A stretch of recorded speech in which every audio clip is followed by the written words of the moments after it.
बिहि फिसा गोदाव सोराव जाजोब्बाय। गोबाङा नेनानै दं मानगोनां रन्जन दैमारि सारमोनजों लोगोसे जोबजानाय दाख्लैनि हियारिंआ मा जाखो बेखौथ' नेगासिनोखा रायजोफ्रा खौरांखौ मोननो दासिमाव।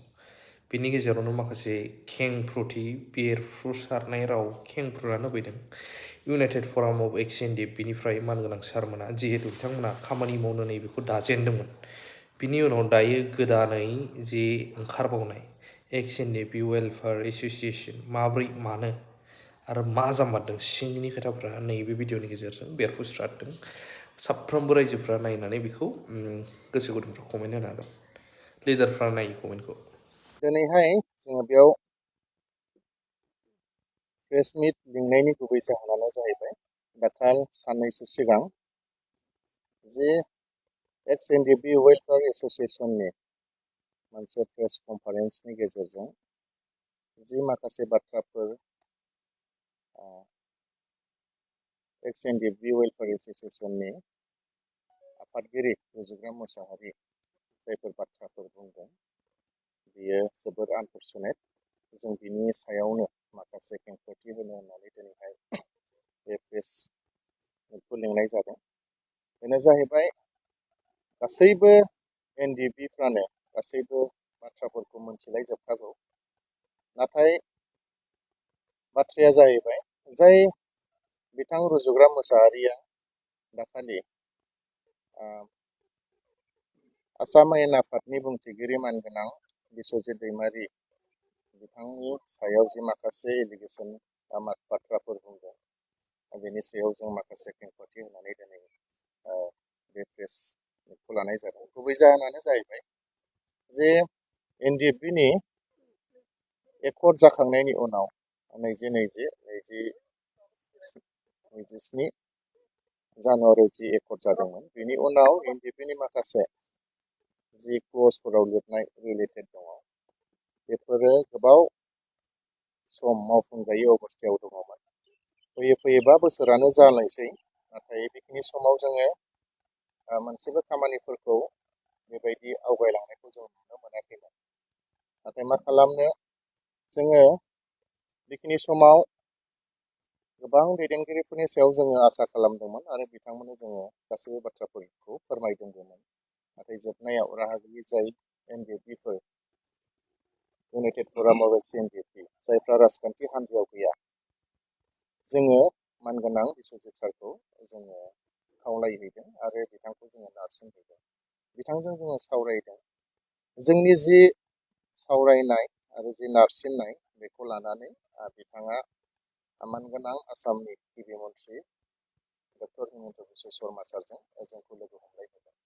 दा बिनि मथेनो जे दिननिफ्राय जों लोगो हमलायनानै बिथांजों CMजों जों सावरायदों 21 सेप्तेम्बर 2024 बे दिननिफ्रायसो जोंनि बेसेबांनाखि क्लजफोराव दङ खामानिफोर बेफोरो माने मोनसेनि उनाव मोनसे मावजानायनि लामायाव फैदों।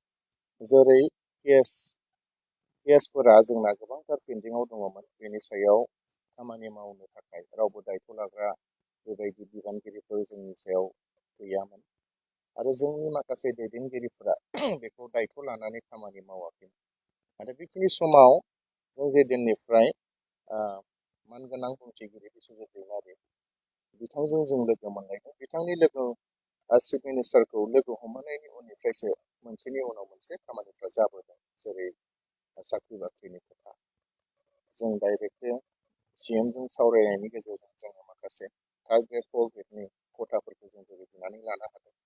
बेनि अनगायैबो 2% आसाम पुलिसनि खोथा जाहैबाय, बेयावबो दिनै जोङो बेखौ जोङो बिख'नानै लाबोनायनि गेजेरजों जोङो दिनै CM सारनो जोङो माखासे लिस्टफोरखौ दिनै जोङो गथायखांबाय अलरेडि। थिग बेबायदिनो बेनि अनगायैबो मानगोनां रन्जन दैमारि सारनि गनाय गयै बा बिथांमोननि केसफोरनि बेसेबांनाखि माखासे स्टेट लेभेलनिफ्राय जेसेबांनाखि NOC नांगौ बा माखासे लेखा कागजफोर नांगौ, गासैबो बुस्थुफोरखौ स्टेट गभर्नमेन्टनिया NOC हरनो होननानै दिनैहाय बुंनाय बेफोरबो बे दिननिफ्रायसो गासैबो खामानिफ्रा मावजादों आरो बेबायदि थांबाय थादों।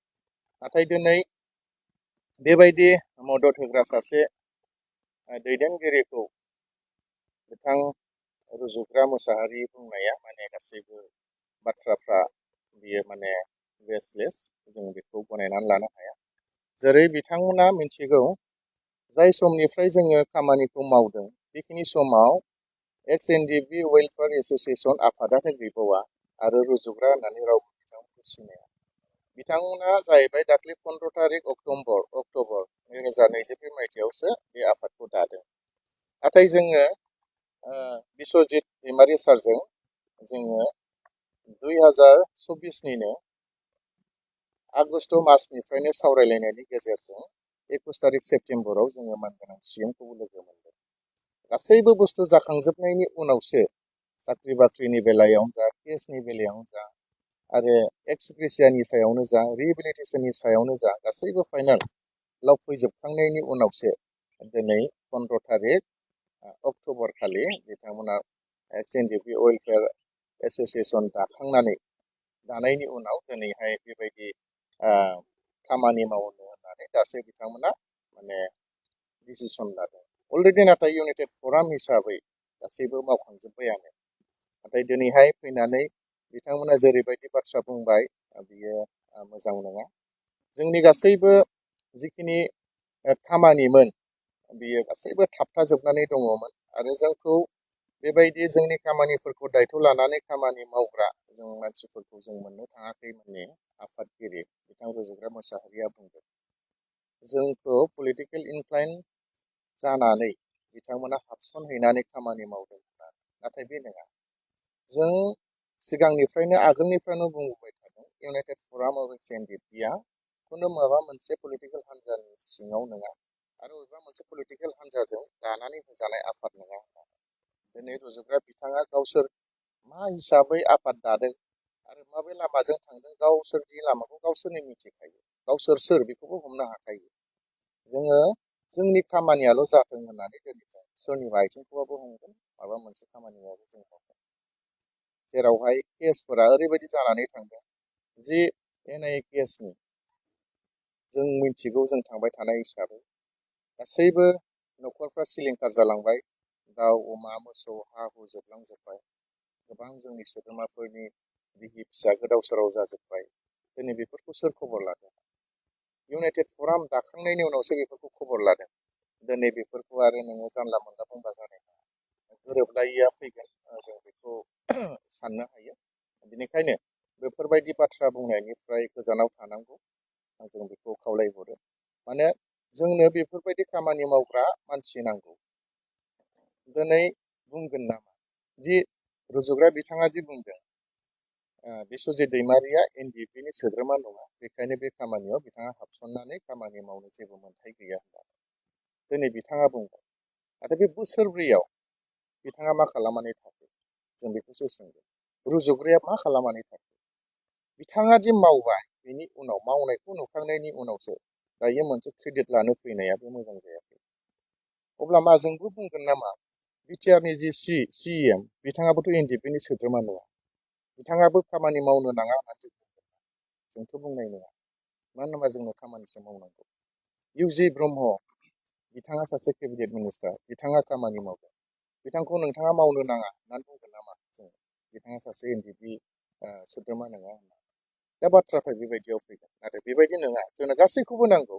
एमएलए खौबो नांगौ जोंनो, एमपिखौबो नांगौ जोंनो, सिएमखौबो नांगौ, डिपुटि चिफखौबो नांगौ, गासैखौबो नांगौ। गासैबो खामानि मावग्राफोरखौ जोंनो